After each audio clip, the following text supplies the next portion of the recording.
Hello दोस्तों, आपका अपना यूट्यूब चैनल ओम क्लासेस बहरिया में आपका स्वागत है।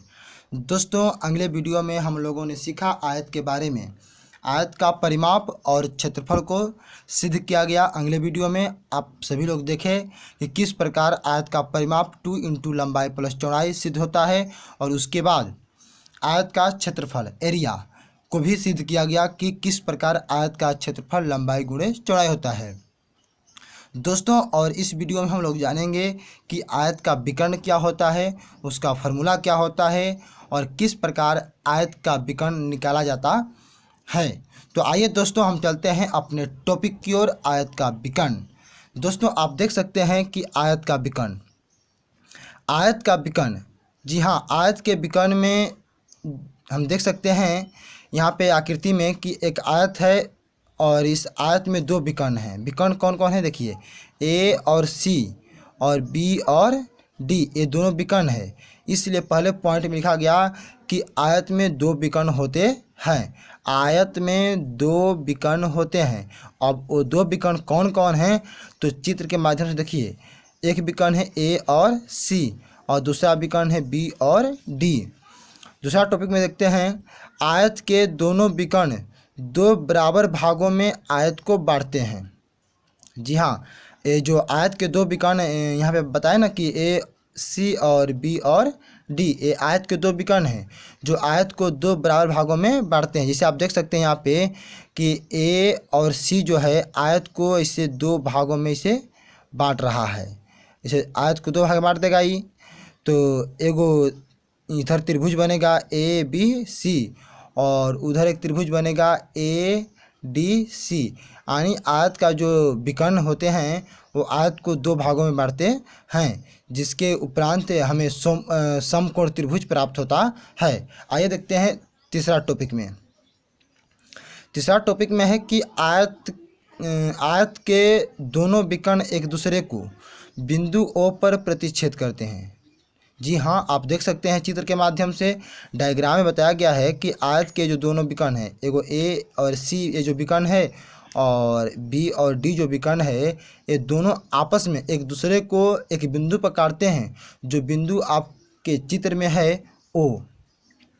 तो हम कह सकते हैं कि आयत के दोनों विकर्ण एक दूसरे को प्रतिच्छेद करते हैं, यानी काटते हैं, जो तीसरा टॉपिक में बताया गया है। आइए चलते हैं चौथा टॉपिक पर। आयत के दोनों विकर्ण एक दूसरे को समद्विभाजक करते हैं। जी हाँ, मान लीजिए कि यहाँ पे ए और सी एक विकर्ण ए हो गया और बी और डी एक विकर्ण ए हो गया। तो ये दोनों विकर्ण जो है आयत के एक दूसरे को बराबर बराबर भागों में बांटते हैं। जैसा कि आप यहाँ पे देख सकते हैं ए ओ बराबर ओ सी, जिसे चित्र में ए ओ यहाँ से लेके यहाँ तक की दूरी और ओ सी यहाँ से लेके यहाँ तक की दूरी आपस में क्या होती हैं, तो बराबर होती हैं। और बी ओ बराबर होगा ओ डी के। ये जो विकर्ण होते हैं एक दूसरे को जिस बिंदु पर प्रतिच्छेद करते हैं, वहाँ अगर हम देखें तो वहाँ से विकर्ण किसी भी विकर्ण के दोनों भाग जो है बराबर होते हैं। जैसे यहाँ पे ए और ओ बराबर होगा ओ और सी के, उसी प्रकार बी ओ बराबर होगा ओ डी के। जैसा कि यहाँ पे कहा गया है कि आयत के दोनों विकर्ण एक दूसरे को समद्विभाजक करते हैं। देखिए, सम माने होता है बराबर, द्वि माने दो, भाजक माने बांटना। यानी जो विकर्ण होते हैं वो एक दूसरे को प्रतिच्छेद करते हैं और दो बराबर भागों में बांटते हैं, जैसा कि आप चित्र के माध्यम से देख सकते हैं। और यहाँ पे लिखा गया है ए ओ बराबर ओ सी और यहाँ पे बी ओ बराबर ओ डी। आइए चलते हैं पाँचवा टॉपिक में। आयत के दोनों विकर्ण आपस में बराबर होते हैं। जी हाँ, यहाँ पे आप देख सकते हैं कि आयत में हम पहले ही बताए कि दो विकर्ण होते हैं। एक विकर्ण ए और सी है और एक विकर्ण बी और डी है। तो ए और सी जो विकर्ण है और एक विकर्ण दूसरा विकर्ण जो है बी और डी, ये दोनों विकर्ण आपस में बराबर होते हैं। जैसा कि पांचवा टॉपिक में बताया गया है कि आयत के दोनों विकर्ण आपस में बराबर होते हैं, ए सी बराबर बी डी। डियर स्टूडेंट्स, आप देख सकते हैं यहाँ पे कि आयत के विकर्ण का फार्मूला क्या होता है, सूत्र क्या होता है। तो आयत के विकर्ण का सूत्र होता है रूट में लंबाई का स्क्वायर प्लस चौड़ाई का स्क्वायर। देखिए यहाँ पे जो है आप लोग पढ़े होंगे समकोण त्रिभुज, तो उसमें एक पाइथागोरस प्रमेय पढ़ना होता है। उसी पाइथागोरस प्रमेय का इस आकृति में जो है फार्मूला लगा हुआ है, उसी का नियम लगा हुआ है, प्रमेय लगा हुआ है, जिसके तहत जो है हमें विकर्ण मिलता है बराबर कि लंबाई का स्क्वायर प्लस चौड़ाई का स्क्वायर जो रूट में होता है। यहाँ से हम लंबाई और चौड़ाई का भी मान निकाल सकते हैं। यदि आपके सवाल में लंबाई और चौड़ाई दिया हो, यदि आयत का विकर्ण पूछे तो यही फार्मूला लगाना होगा कि विकर्ण बराबर होता है रूट में लंबाई स्क्वायर प्लस चौड़ाई स्क्वायर। तो डियर स्टूडेंट्स, ध्यान देना होगा कि जब सवाल में आपके लंबाई दिया हो, चौड़ाई दिया हो, तो आप जो है विकर्ण निकालने के लिए इसी फार्मूला का यूज करेंगे। यदि आपके सवाल में विकर्ण दिया हो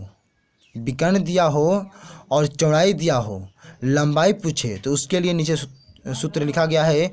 लंबाई अगर दिया है, लंबाई पूछे, विकर्ण दिया हो, चौड़ाई दिया हो, तो उसके लिए सूत्र होता है कि लंबाई बराबर रूट में विकर्ण का स्क्वायर माइनस चौड़ाई का स्क्वायर। जब आपके सवाल में विकर्ण दिया रहे, चौड़ाई दिया रहे और लंबाई पूछे, उस समय इस फार्मूला का यूज करना होगा कि लंबाई बराबर होगा रूट में विकर्ण स्क्वायर माइनस चौड़ाई स्क्वायर। यदि आपके सवाल में जो है चौड़ाई पूछे, विकर्ण दिया रहे और लंबाई दिया रहे और चौड़ाई पूछे, तो इसी फार्मूला का यूज कीजिएगा कि चौड़ाई बराबर होता है रूट में विकर्ण का स्क्वायर माइनस लंबाई का स्क्वायर। ये जो है फार्मूला यहाँ पे 1, 2 और 3 फार्मूला है। विकर्ण, लंबाई और चौड़ाई को निकालने वाला ये जो आयत से संबंधित फार्मूला है, इसको आप याद कर लीजिए, क्योंकि इसको याद करने के बाद ही आप जो है सवाल बनाने में सक्षम हो पाएंगे। तो डियर स्टूडेंट्स, ये बहुत इम्पोर्टेंट टॉपिक है आयत का विकर्ण। अक्सर परीक्षा में इससे प्रश्न पूछे जाते हैं और यह जो है हर क्लास के बच्चों के लिए उपयोगी है। बस यही नहीं है कि 7 क्लास और 8 क्लास के बच्चे इसको पढ़ेंगे, जी नहीं। इस टॉपिक को, इस फार्मूला को 9th और 10th क्लास के भी बच्चे जान सकते हैं और वहाँ 9th और 10th क्लास के मैथ में भी इस फार्मूला का व्यापक रूप में जो है प्रयोग होता है। तो डियर स्टूडेंट्स, आप सभी जो है इसको अच्छी तरह से याद कर लीजिए और कोई भी समस्या हो तो अपनी समस्या को कमेंट में लिखकर जरूर बताएं। दोस्तों, यंग मोटिवेशनल अमृतेश कुमार के साथ बहरिया फिर अगले वीडियो में आपके साथ एक बहुत सुंदर सा टॉपिक लेकर मिलेंगे। धन्यवाद।